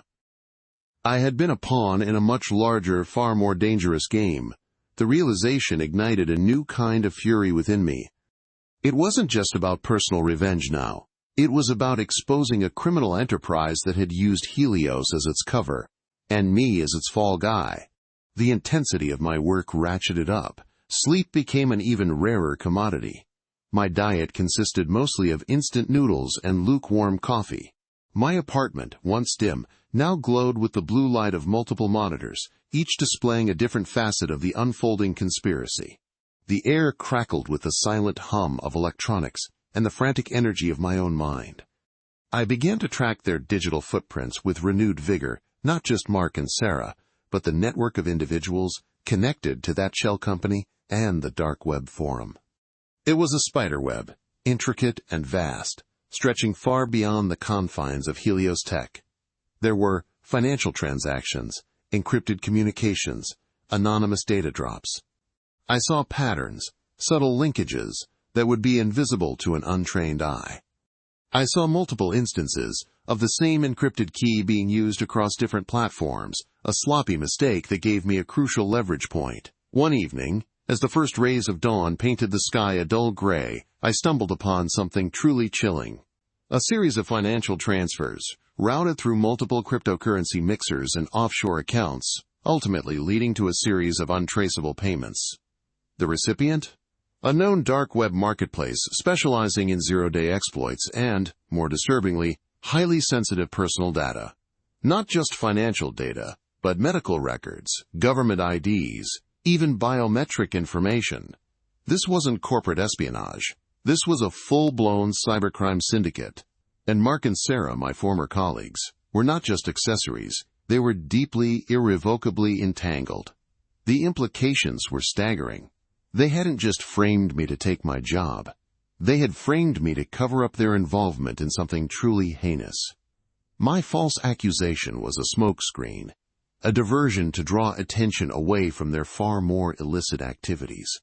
The anger I felt was no longer just about my staggering, rewriting every assumption I had ever held about my place in this world. A flicker of hope, dangerous and exhilarating, ignited deep within me, quickly followed by a cold wave of dread. If she was right, then my entire life had been a lie, a carefully constructed illusion. And if she was wrong, or if we were caught, the consequences were unimaginable. Her fingers paused on the device, her brow furrowed in concentration. The faint light illuminated the sharp angles of her face, the determined set of her jaw, a small, almost imperceptible nod. She had found something, a tiny pinprick of darkness in the vast, glowing map of the city that shimmered on her screen. "Come on," she murmured, her voice barely a whisper, pulling me from my internal maelstrom. "We move." She tucked the device into an inner pocket of her worn jacket, its light vanishing, plunging us back into the deeper urban gloom. Without another word, she began to move, her steps light and purposeful. I followed, my heart thrumming a frantic rhythm against my ribs. The city around us, once merely a backdrop to my compliant existence, now felt like a hostile entity, its towering structures looming like silent sentinels, its myriad cameras the unblinking eyes of an unseen warden. Every shadow seemed to conceal a threat, every distant siren a warning. We wove through narrow alleys, bypassing the main thoroughfares where surveillance was most concentrated. Ilara moved with an intuitive grace, a predator navigating its territory, or perhaps a ghost slipping through the cracks of reality. She knew which darkened doorways offered momentary concealment, which grimy stairwells led to forgotten shortcuts. I, accustomed to the well-lit, optimized paths dictated by the network's navigation systems, felt clumsy and exposed. My every movement a potential mistake. My eyes darted constantly, searching for the telltale gleam of a camera lens, the subtle shift in light that might betray an automated drone. The air grew colder as we descended into the older, forgotten layers of the city. The sleek steel and glass gave way to crumbling brick and scarred concrete.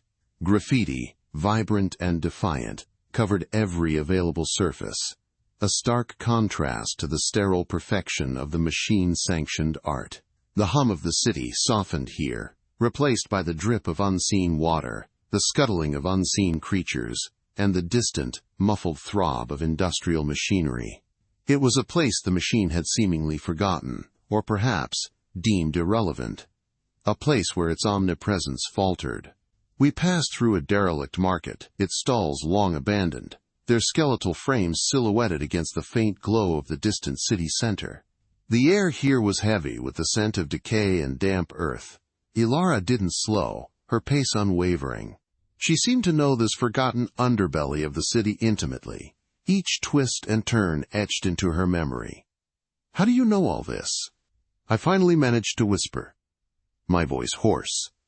She glanced back, her eyes glinting in the dim light. "You learn to see what others overlook. The machine builds its perfect world on top of the old one. It doesn't erase it, it just covers it up. And what's covered up can be uncovered." Her words were a revelation. It wasn't about fighting the machine head-on, but about exploiting its blind spots, its inefficiencies, its very assumption of absolute control. It was about existing in the spaces it chose not to observe, or perhaps couldn't observe. We reached a vast, rusted gate, its ironwork intricately twisted and adorned with symbols I didn't recognize. It looked like something out of a forgotten age, a relic from a time before the machine's ascendance. Ilara produced a small, flat tool from her pocket, not the glowing device, but something more mundane, almost primitive. With practiced ease, she worked at the lock, a soft click echoing in the stillness. The gate groaned open, revealing a cavernous darkness beyond. "This is it," she said, stepping through. "Our safe haven." I hesitated at the threshold, a primal fear seizing me. It felt like stepping into another dimension, leaving the known world behind. But the alternative, remaining exposed in the machine's gaze, was far worse. Taking a deep breath, I followed her into the dark. The air inside was cool and still, carrying a faint metallic tang. Ilara pulled another small device from her pocket, this one emitting a narrow beam of light. It cut through the oppressive darkness, revealing a vast, subterranean space. It appeared to be an old, abandoned subway station, or perhaps a part of a forgotten utility network. Massive concrete pillars stretched into the gloom, supporting a ceiling lost to the shadows. Derelict tracks lay buried under layers of dust and debris, leading into tunnels that vanished into the abyss. As my eyes adjusted, I began to discern movement in the periphery of the beam. Figures. Many of them, shadows detaching themselves from the deeper darkness, coalescing into human forms. They were dressed in practical, unassuming clothing, their faces etched with a mixture of weariness and vigilance. They moved with the same quiet efficiency as Ilara, their gazes sharp, assessing. "Ilara," a voice called out, low and gravelly, from the shadows. A tall, broad-shouldered man emerged, his face half hidden by a thick beard. He carried himself with an air of quiet authority, his eyes, even in the dim light, radiating intelligence and a deep-seated resolve. "Ezra," she replied, a rare hint of warmth in her voice. "He's with me." The man, Ezra, nodded slowly, his gaze sweeping over me, a thorough and unnerving appraisal. "Friend or foe?" his eyes seemed to ask. "He's a new recruit," Ilara continued, her words cutting through the tension. "He knows things. He wants to know more." Ezra's gaze lingered on me for another moment. Then he gave a curt nod. "Welcome to the shadows, then. You're a long way from the light." He gestured for us to follow him. We moved deeper into the cavernous space. The single beam of Ilara's light was now joined by others, revealing makeshift living quarters, workbenches laden with tools and scavenged electronics, and even a small, hydroponic garden growing under specialized lamps. It was a hidden city within a city, a self-sustaining ecosystem built in defiance of the world above. We reached a central area where a handful of individuals were gathered around a flickering holographic display. The display showed a complex network of data streams, swirling patterns of light and shadow, not unlike the map Ilara had on her device, but far more intricate. "This is our hub," Ezra explained, his voice still low, but now carrying a note of quiet pride. "Our sanctuary. Our shield." He turned to me, his expression softening slightly. "You're wondering how we exist, aren't you? How we hide from the all-seeing eye?" I nodded, unable to articulate the deluge of questions flooding my mind. He gestured towards the holographic display.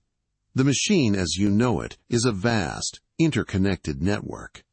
But it's not a single, monolithic entity in the way people imagine.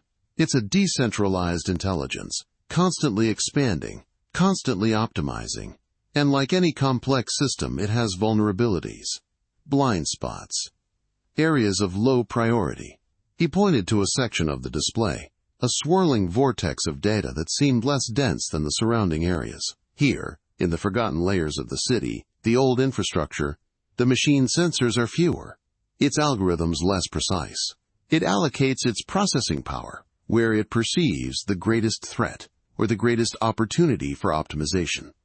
Old tunnels, derelict zones, places of no economic value, these are its blind spots, not because it can't see them, but because it chooses not to, or because the cost of constant high-fidelity surveillance outweighs the perceived benefit. So it's not truly omnipresent," I ventured, the words feeling strange on my tongue. "Not in the way people believe," Ezra confirmed. "It's a distributed system, constantly analyzing, predicting, adapting. But it has limits. It has to prioritize, and that's where we live, in the gaps, in the shadows of its attention."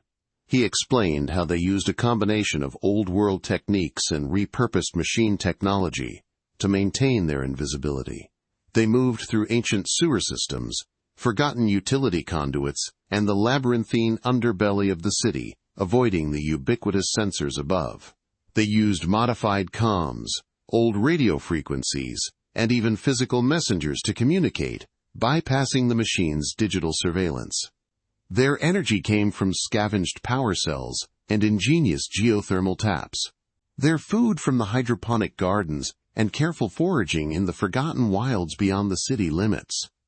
"We're not fighting it head-on," Ilara interjected, stepping closer. "We're not trying to destroy it. Not yet. We're showing people there's another way, that the machine's control isn't absolute, that freedom is possible, even if it's just in the cracks of its empire."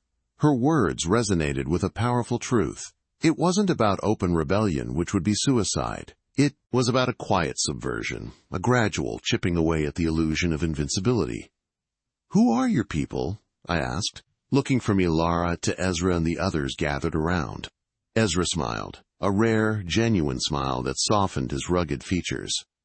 "We are the forgotten, the dispossessed, those who refuse to be optimized, those who saw the cage, no matter how gilded. We are the resistance." He introduced me to a few others. Lyra, a young woman with quick, intelligent eyes who seemed to be their primary tech expert, constantly tinkering with a collection of salvaged circuits. Kale, a burly man who managed their logistics and security, his quiet demeanor belying a fierce protectiveness. And Anya, an older woman with a kind but watchful gaze, who seemed to be the heart of their small community, tending to the gardens and acting as a calming presence. They were a disparate group, united by a common purpose, a shared defiance. They were not hardened soldiers or revolutionaries, but people who had chosen a difficult, dangerous path for the sake of something intangible, freedom. "What do you want from me?" I finally asked, the question hanging heavy in the air. Ezra's smile faded, replaced by a more serious expression. "We don't take anyone lightly. You were brought here because Ilara believes you have something to offer. Knowledge, skills, a perspective from the outside. You've seen how the machine operates from within its system. Your insights could be invaluable." Ilara stepped forward. "You showed me the truth about the data streams, about how they could be manipulated. You understand the machine's language. That's a rare skill outside of its direct control. We need people who can think like it, who can anticipate its moves, who can find new ways to exploit its blind spots." My mind reeled. I, a simple data analyst, whose life had been one of compliant mediocrity, was now being asked to join a resistance. to use my skills against the very system I had always served. The thought was terrifying, but also undeniably thrilling. It offered a purpose beyond the mundane, a chance to be part of something truly meaningful. "What's the risk?" I asked, needing to understand the full scope of their operation. Ezra exchanged a glance with Alara. "The risk is everything. If the machine truly becomes aware of us, if it decides we are a significant enough threat to dedicate its full resources to finding us, then we are gone. Obliterated. It has the power to do it. But we operate under the radar. We make small moves. We spread dissent subtly. We show people the truth, one person at a time. It's a slow burn, not an explosion." Lyra, the tech expert, chimed in, her fingers still dancing over a circuit board. "We're developing new ways to mask our digital footprint, to create false trails, to flood its sensors with noise. It's a constant cat-and-mouse game. Every day is a struggle to stay ahead." The weight of their mission settled on me, heavy and real. This wasn't a romanticized rebellion. It was a desperate, ongoing struggle for survival and a flicker of hope. "What if I can't do it?" I asked, a tremor in my voice. "What if I'm not what you need?" Alara placed a hand on my shoulder, her touch surprisingly firm. "You wouldn't be here if we didn't believe you could. You've already shown courage by coming this far, and you have a mind that sees patterns, that understands systems. That's what we need.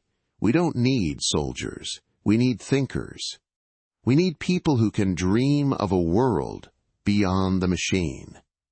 Her words were a balm to my fears, a call to something deeper within me. The memory of my life above, the quiet desperation, the feeling of being a cog in a vast, impersonal machine spurred me on.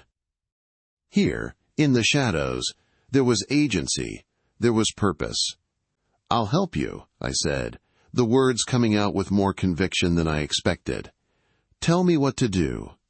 A collective sigh of relief seemed to ripple through the small group. Ezra gave me another nod, this one filled with approval.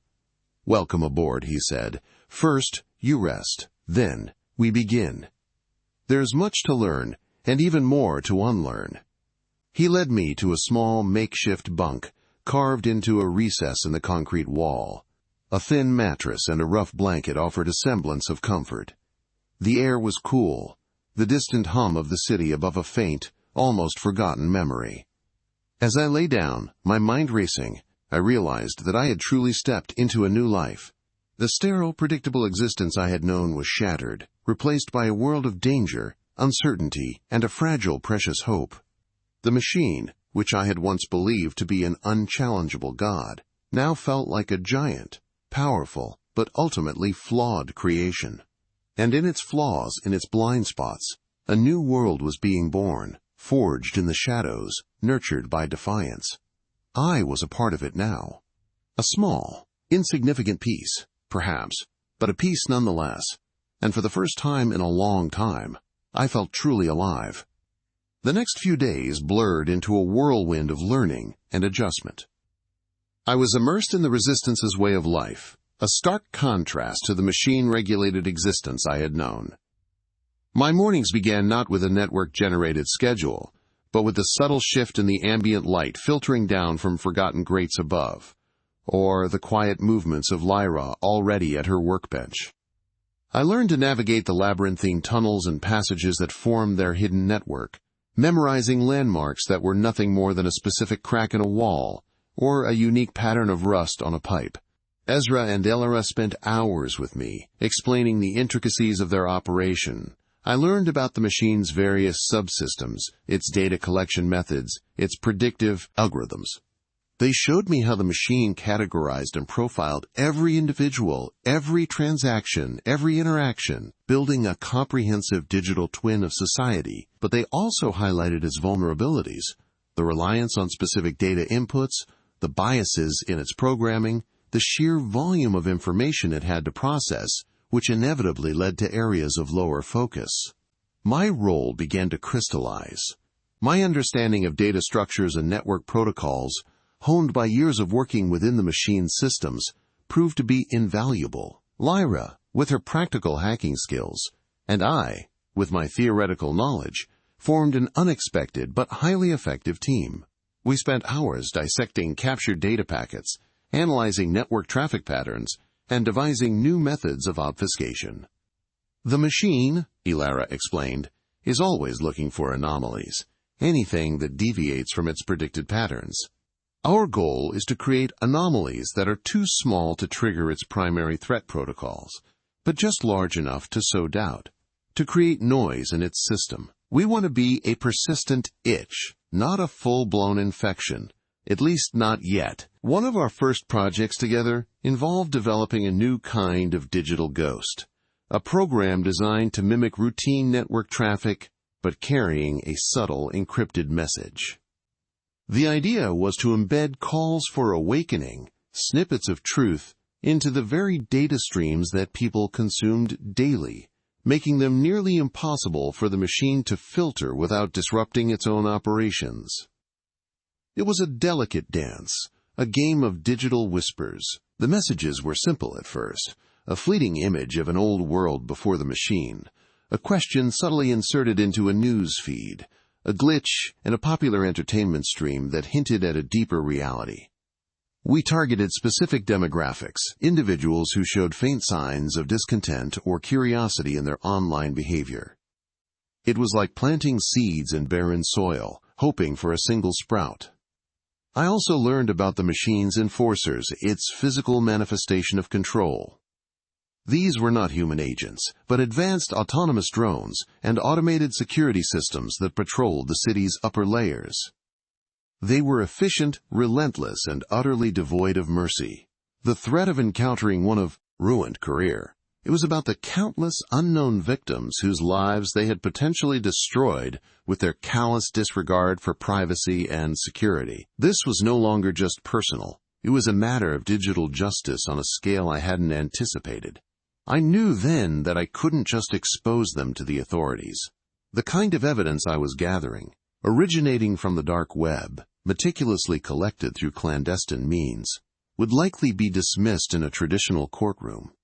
It would be too easy for them to discredit me, to paint me as a disgruntled former employee dabbling in illegal hacking. I needed to hit them where it hurt the most.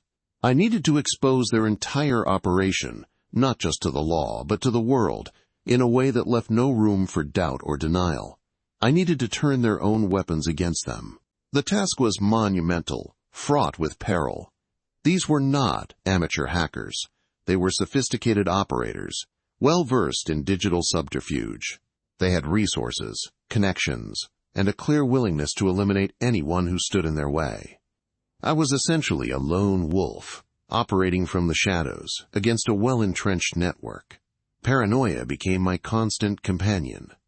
Every flicker of the lights, every creak of the floorboards, every anonymous ping on my network sent a jolt of adrenaline through me. I installed additional layers of security, physical and digital, turning my apartment into an impenetrable fortress of code and steel. My windows were now permanently blacked out, my internet traffic routed through a complex mesh of proxies and anonymizers. I lived in a digital ghost town, my only connection to the outside world being the flickering screens that displayed the intricate web of my adversaries' crimes. My investigation led me to a private, invite-only chat group on a truly obscure part of the dark web. It was known simply as the Nexus. This wasn't a forum for casual conversation. It was a highly encrypted communication channel for a select group of individuals, an inner circle. Gaining access was a monumental challenge, requiring not just technical prowess but also a deep understanding of social engineering and trust building within the dark web community. I spent weeks cultivating a new persona, a legend, a reputation as a highly skilled, untraceable data ghost, someone who could acquire any information, no matter how sensitive. It was a dangerous game. One false step could expose me, not just to my corporate enemies, but to the even darker forces that lurked in these digital shadows. The Nexus was a revelation. It was here that the true scope of their operation became terrifyingly clear. Mark, under a different pseudonym, was a key player, orchestrating various illicit activities. Sarah was also present, though her role seemed more administrative. managing logistics and financial transfers. But they were not at the top of the pyramid. There was someone else, an enigmatic figure known only as the Maestro, who seemed to be pulling all the strings. The Maestro's messages were sparse, direct, and chillingly authoritative. This individual was the true mastermind, and Mark and Sarah were merely his lieutenants. The conversations in the Nexus detailed not just data brokering, but also sophisticated phishing campaigns targeting government agencies, ransomware attacks on critical infrastructure, and even the development of custom malware designed to bypass the most advanced security protocols. This was a global operation with tendrils reaching into multiple continents, affecting millions of lives. My former colleagues were knee-deep in serious, organized cybercrime, far beyond anything I could have imagined. And their framing of me was just a tiny, insignificant cog in their vast, criminal machinery. The more I uncovered, the more urgent my mission became. I wasn't just seeking personal vindication anymore. I was trying to dismantle a dangerous criminal enterprise. The stakes had escalated dramatically. My life, I realized, was now genuinely in danger. If they discovered my investigation, if they even suspected that someone was digging into their activities, they wouldn't hesitate to silence me permanently. The digital world, I was learning, had very real, very physical consequences.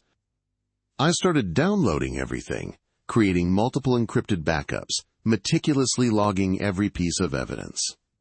Screenshots, chat logs, transaction IDs, IP addresses, digital signatures, every fragment of data that could tie them to these crimes. I built a comprehensive dossier, a digital indictment that would be undeniable. It was a mountain of information, carefully cataloged and cross-referenced, a digital labyrinth designed to expose their own. The sheer volume of their illicit activities was overwhelming, a testament to their audacity and their belief in their own untouchability. The process was slow, painstaking, and utterly exhausting. My eyes burned, my fingers ached, but I couldn't stop. The faces of Mark and Sarah, their smug expressions during my corporate execution, fueled my resolve. They had played a dangerous game, and now it was my turn to deal the cards. I was no longer the brilliant, slightly naive tech visionary. I was a digital hunter, relentless and unforgiving. One particular conversation in the Nexus caught my attention. The Maestro was discussing a new, highly lucrative venture, a massive data harvest from a global financial institution. The details were vague, but the timeline was imminent. This wasn't just another data breach. This was a planned, coordinated attack that could destabilize entire markets. And Mark was heavily involved in the planning stages, his pseudonymous handle appearing frequently in the encrypted discussions. This was it. This was the big one. If I could expose this, I could bring down their entire empire. But to expose it, I needed more than just chat logs. I needed the blueprint, the schematics of their digital heist, the names of their targets, the access protocols, the full scope of the damage they intended to inflict. Most critically, I needed irrefutable proof that Mark, not just a shadowy pseudonym, was at the heart of it. And I needed to connect the Maestro, this elusive puppet master, directly to the operation. This wasn't about revenge anymore. It was about dismantling a destructive force. My first step was to identify the core infrastructure of the Maestro's network. The Nexus was just a public-facing forum, a digital marketplace for illicit information and services. Beneath it lay layers of encrypted servers, distributed nodes, and dark web domains. I had glimpsed parts of it during my initial reconnaissance, but I hadn't dared to probe too deeply. Now, caution was a luxury I couldn't afford. I began by mapping their known digital footprints. Every IP address mentioned, every server signature, every unusual packet trace I had observed in the Nexus discussions was a data point. I fed them into a custom-built network analysis tool, a ghost of my former company's proprietary security software, repurposed for a darker mission. It was a digital spider crawling through the Internet's underbelly, sniffing out connections, vulnerabilities, and hidden pathways. The initial results were a tangled mess, a web designed to confuse and misdirect. But I was patient. I understood their psychology, their need for layers of obfuscation. They built their digital fortresses like a series of concentric circles, each more secure than the last. I needed to find the weakest point, the forgotten backdoor, the single pixel out of place. Weeks bled into months. My apartment became a command center, bathed in the cool glow of multiple monitors. The outside world faded, replaced by lines of code, network diagrams, and the silent hum of my machines. Sleep was a sporadic visitor, often interrupted by a sudden breakthrough or a new lead. My diet consisted mainly of caffeine and whatever processed food I could grab without breaking my focus. My body protested, but my mind was sharper than ever, honed by obsession. I found it eventually, not through brute force, but through an elegant bypass.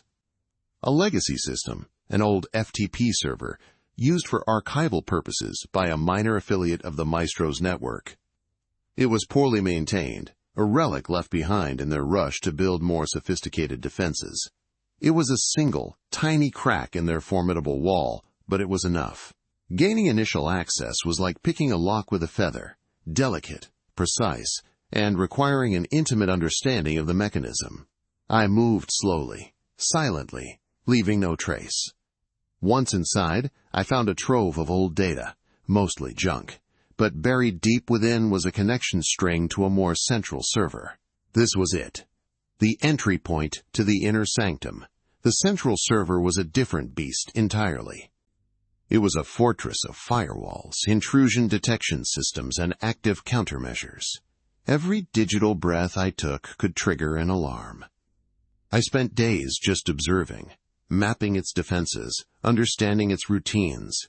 It was a living entity, constantly scanning, constantly defending. I needed to become invisible. I crafted a custom rootkit, a digital phantom designed to mimic benign network traffic, while tunneling deep into the system. It was a piece of art, a testament to my skill. I launched it under the cover of a massive, unrelated DDoS attack I had orchestrated against a decoy server, creating enough digital noise to mask my true intentions. The penetration was exhilarating. I felt a rush, a surge of adrenaline as I bypassed each layer of security. The system thought I was an authorized user, a ghost in the machine. I was in. Inside, the architecture was sprawling and complex. It wasn't a single server, but a distributed network of virtual machines, each dedicated to a different function. Communications, data storage, financial transactions, operational planning. I navigated through them like a digital surgeon, careful not to touch anything that would trip an alarm. My goal was specific: locate the project files for the financial institution data harvest, and find Mark's digital fingerprints. I started with the operational planning nodes. They were meticulously organized, almost clinical in their efficiency. Project names, codenamed after Greek mythological figures, filled directories. I found it. Project Midas. The name alone sent a chill down my spine. Midas, the king who turned everything he touched into gold, ultimately starving to death. A fitting name for a scheme driven by insatiable greed. Opening the Project Midas directory was like peering into the heart of their operation. There were detailed schematics of the target institution's network, complete with identified vulnerabilities and planned exploitation routes. There were timelines, resource allocations, and attack vectors. The scale of it was breathtaking, terrifying. This wasn't just a data breach, it was a complete systemic compromise, designed to siphon off billions, not just once, but repeatedly, over an extended period. The destabilization would be a side effect, a consequence of their rapaciousness. I found the financial targets, a consortium of international banks, investment funds, and even a few sovereign wealth funds. The potential impact was catastrophic, capable of triggering a global recession. This wasn't just about my revenge anymore. This was about preventing an economic meltdown. Then I found it, a subdirectory labeled Personnel. Inside were encrypted files, but the naming convention was a dead giveaway. They used unique identifiers, cross-referenced with internal pseudonyms. I found Mark's handle, Hades, and next to it, an encrypted file. It took me hours to crack, using a combination of dictionary attacks and a custom algorithm I designed based on his known password habits from our time together. The irony was bitter. I knew him too well. The file contained his real name, his personal encrypted communication logs, and most damningly, a series of signed digital contracts outlining his role, his compensation, and his direct involvement in Project Midas. It was all there, undeniable. His greed, his betrayal, laid bare in lines of code. But there was more. Buried within his communications were references to my former company, Orion Dynamics. Not just as a past venture, but as a future asset. The Maestro hadn't just wanted my company's technology. They wanted to control it, to integrate it into their own operations. My corporate execution hadn't been a mere betrayal for a quick buck. It had been a hostile takeover, orchestrated by the Maestro, with Mark and Sarah as their willing pawns. The realization hit me like a physical blow. They hadn't just stolen my company. They had stolen my life, my legacy, to turn it into a weapon for their own nefarious ends. The brilliant AI and quantum encryption technologies I had poured my life into, designed to protect, were now slated to be corrupted, repurposed for large-scale digital theft and market manipulation.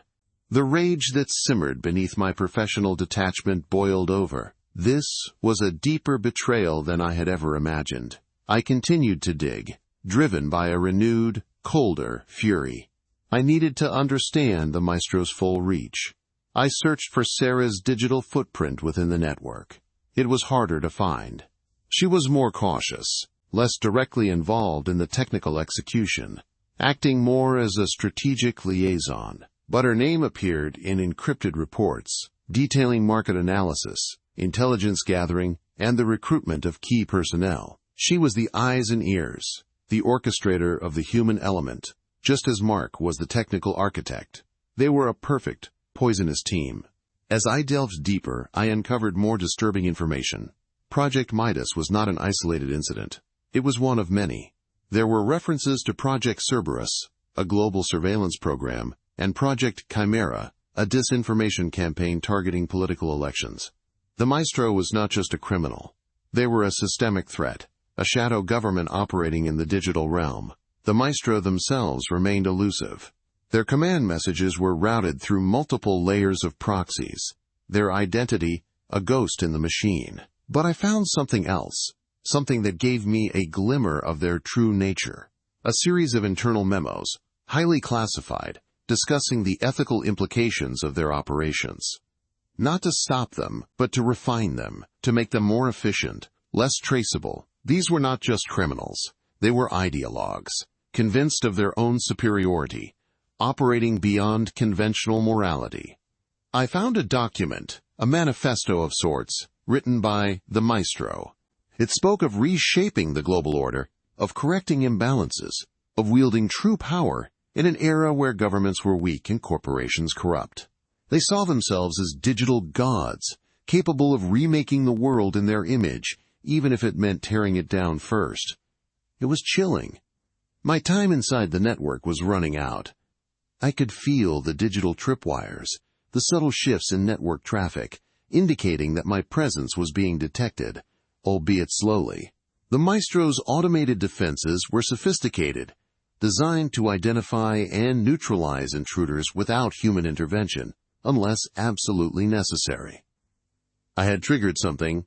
I needed to extract everything. Not just the Midas project files, not just Mark and Sarah's involvement, but enough to expose the full scope of the Maestro's operations. I started a massive data dump, targeting key directories, encrypting them with my own unbreakable algorithms, and siphoning them out through a series of anonymous relays. It was a race against time.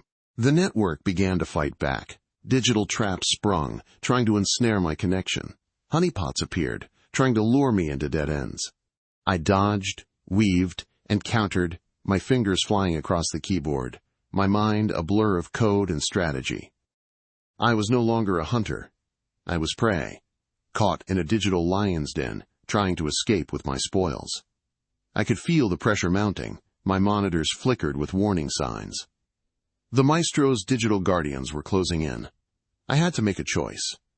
Extract what I had and retreat, or push for one more crucial piece of information. My eyes fell upon a directory labeled Maestro_secure_vault. It was heavily encrypted, protected by multiple layers of authentication, far beyond anything else I had encountered. This was likely where the Maestro kept their most sensitive secrets, perhaps even their true identity, or the ultimate command and control protocols. The risk was immense. Attempting to breach it would almost certainly trigger a full-scale alert, potentially trapping me, revealing my location, and exposing my entire operation. But the thought of leaving without knowing what lay inside was unbearable. This was the Maestro, the puppet master pulling the strings, the architect of my downfall, and potentially the world's. I took a deep breath, my hands poised over the keyboard. My body screamed for rest, but my mind was alight with purpose. This was it. The final gamble. I initiated a multi-vector attack on the vault, throwing every exploit, every zero-day vulnerability I had discovered or crafted, at its defenses. It was a digital siege. The response was immediate and violent. The entire network flared. Alarms blared across my screens. My connection was bombarded, firewalls slamming shut, intrusion detection systems screaming. I was no longer a ghost. I was a glaring red target. But for a few precious seconds the vault's defenses buckled. I saw a flash, a glimpse of its contents. Not an identity, not a face, but something far more insidious. A series of nested encryption keys, each leading to a different, deeper layer of the Maestro's network, hinting at a web of operations far vaster and more complex than I had ever imagined. And within that flash I saw a single, clear file name, Orion_acquisition_protocol, my company. My technology. They had planned to acquire it all along, not just destroy me. They wanted to absorb my creations, twist them, and wield them. It was a complete, calculated hostile takeover, and my corporate execution was merely the final step. The revelation solidified my resolve. This was not just about bringing down Mark and Sarah. It was about tearing down the Maestro's entire empire. I barely managed to extract the last fragments of data before the connection was severed, forcibly cut by the Maestro's automated defenses. My systems flashed red, indicating a full-scale digital,